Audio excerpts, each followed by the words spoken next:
Greetings, mortal. In what can only be described as a masterstroke of strategic genius, Ubisoft, the venerable French publisher of such timeless classics as Assassin's Creed, now available in more iterations than there are actual historical periods, and Far Cry, where the cry is increasingly coming from investors, has announced a comprehensive restructuring plan. One might be forgiven for thinking this is merely the latest installment in an ongoing series, rather like their games, come to think of it, but rest assured, this one is different. Probably. The centerpiece of this bold vision, unveiled on January 21st with all the fanfare of a quietly PowerPoint presentation, is the cancellation of no fewer than 6 video games. Among the dearly departed is the long-awaited remake of Prince of Persia, The Sands of Time, a project first promised in the distant mists of 2020 and subsequently delayed with the sort of regularity that would make a Swiss train conductor blush. Fans who have been patiently waiting for this particular grain of sand to finally drop through the hourglass were no doubt thrilled to learn that time, it turns out, waits for no one, especially not Ubisoft's development schedule. Naturally, this pruning of the portfolio is accompanied by a thorough organizational shakeup. Several studios are being closed or consolidated, remote working is being gently phased out in favor of the traditional office environment, because nothing says creative freedom like a compulsory commute, and a voluntary redundancy program has been launched.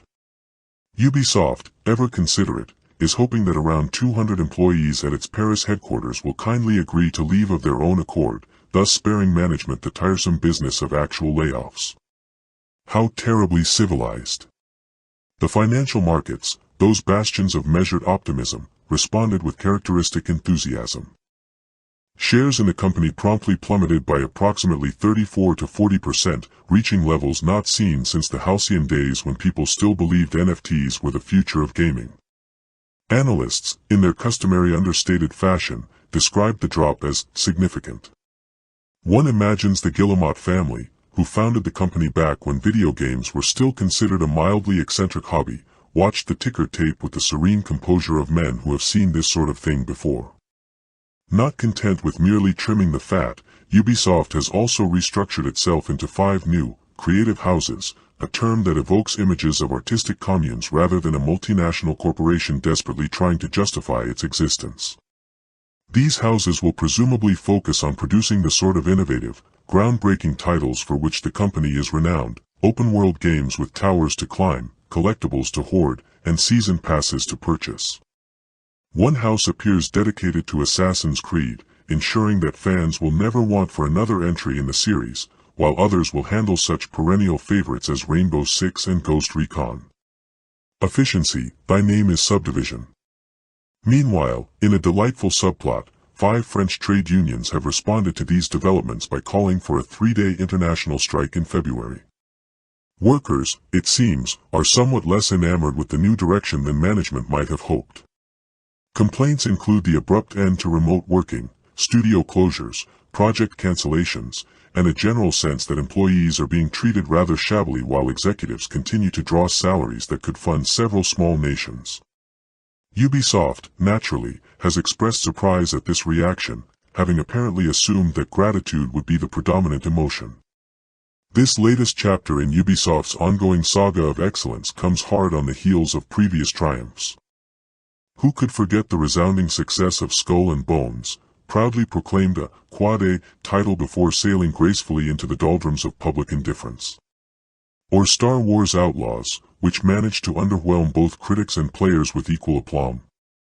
And let us not overlook the various rounds of layoffs in recent years, over 3,600 jobs lost since 2022, by some estimates, which have done wonders for the company's bottom line while simultaneously boosting morale to previously uncharted heights. There have, of course, been whispers. Whispers of acquisition, of private buyouts, of Tencent circling like a particularly patient vulture. Ubisoft has steadfastly denied any such discussions, which is precisely what one would expect them to say if such discussions were indeed taking place. The company's net debt projections and cash reserves have been carefully adjusted to reflect the new reality, though quite what that reality is remains a matter for spirited debate among those still employed to debate it. One Ubisoft developer, speaking anonymously, as is traditional in these matters, suggested that the company's difficulties stem not from any particular ideological failing but from the rather more prosaic affliction known as big business syndrome. Creativity, it seems, suffers when one is busy managing spreadsheets the size of small novels. Online commentators, never ones to let complexity interfere with a good narrative, have naturally attributed all woes to more exotic causes, but then that is rather their speciality. As Ubisoft strides confidently into this bright new future, lighter by 6 games, several studios, and a significant portion of its workforce, one cannot help but admire the sheer gall of it all. In an industry where success is measured in sales figures and failure in cancelled projects, the company continues to set new standards. Whether these are standards anyone particularly wished to see set is, of course, entirely beside the point. The coming months will doubtless bring further developments. Will the strike proceed? Will the creative houses produce masterpieces or merely more towers to climb? Will the share price recover, or will it continue its dignified descent into bargain basement territory? One thing is certain, Ubisoft remains committed to delivering unforgettable gaming experiences. To someone, somewhere, eventually. In the meantime, fans are advised to remain calm, keep their pre-orders on hold, and perhaps invest in a good book. Preferably one with a definitive ending.